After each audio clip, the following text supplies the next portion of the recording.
Hey y'all, welcome back to the homestead. Today we are going to be working on redoing the back fence of our pasture. There's our house down there, and this is the fence line we're going to be working on redoing. So the reason we're redoing this fence is actually because of Rowen. Last week he got out 3 times and we tried repairing the fence, but it didn't work. And the reason he was getting out is because he was in love with some of our neighbors' cows. So anyhow, as I said, he got out 3 times. The first time we actually found him in with our neighbors' cows.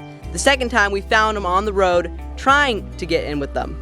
And the third time he was in with their cows again. So at that point our dad was talking to our neighbors who own the cows, and he was like, "Can Rowen just stay with your cows until we fix our fence line?" And they're like, "Sure." So that was a huge blessing, and he is alive and doing well. So yesterday we already concreted this big post into the ground, and we're going to use this tree stump as one of its support posts, and we're going to reuse an old post for the other support post. I don't even think that big post really needs support posts. I mean, it's better to be safe than sorry, just in case like we put elephants in here or something like that. Nate, you ready to put that post in the ground? Yep.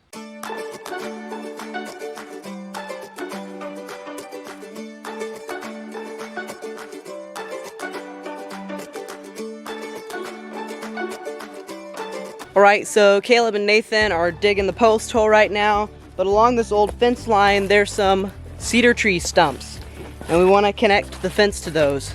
Yuck, I'm going through a bog right now. Here's one right here, but as you can see we can't really connect the fence to it right now because it's not very flat, so I'm going to use a chainsaw and flatten it out. How's the post hole digging coming? Good, I think we're done. Good job, you guys. Thanks. So y'all may be wondering why we're using this old, rotten looking post. But with cedar, there's 2 different layers of wood. There's this lighter colored wood that rots quite quickly on the outside, and then there's the heartwood, the purple stuff inside, and that's what takes a long time to rot. And as you can see on this post, there's still a lot of good heartwood.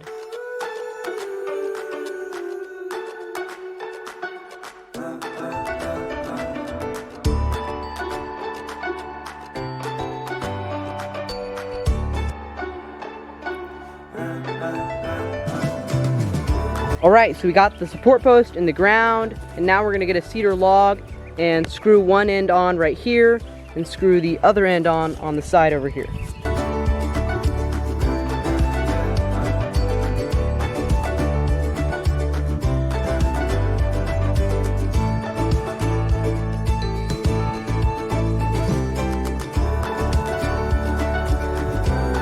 Alrighty, so what I did here is I just cut a notch on the bottom and cut off a little bit of the top here, so now we can screw through this into our support post. And I cut another notch on this side, so now this can screw into the big post.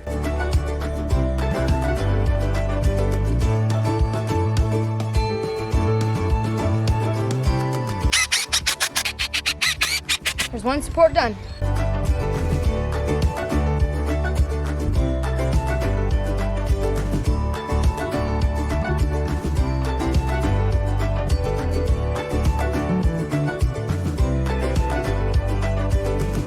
So how we cut these little grooves is we take the chainsaw and we cut down in a few different spots, and then we can just take the hammer, bust them out, and then we just clean it up with the chainsaw.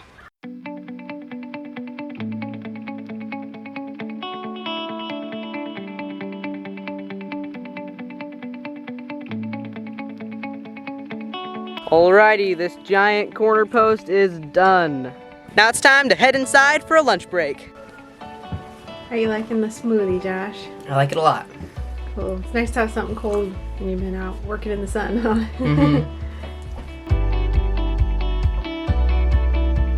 You ready to get back at it, Nathan? Yep. So we got one more post to put in the ground, and this is the post we're going to be using.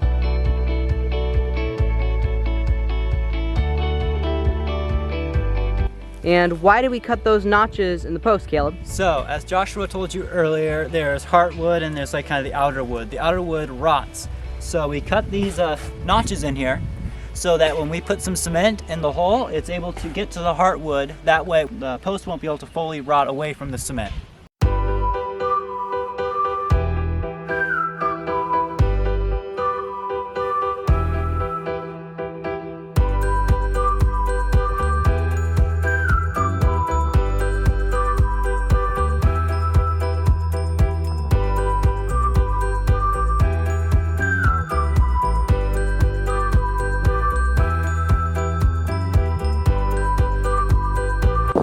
Okie dokie, we got the post in the ground. Nathan, are you ready to run to town and get the fencing? Sure.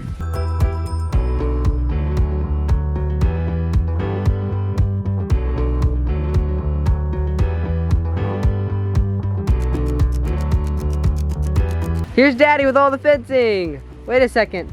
That means Nathan's going to... Wait! Nathan, come back! Nathan, come back! Well, that's about all I got for y'all today.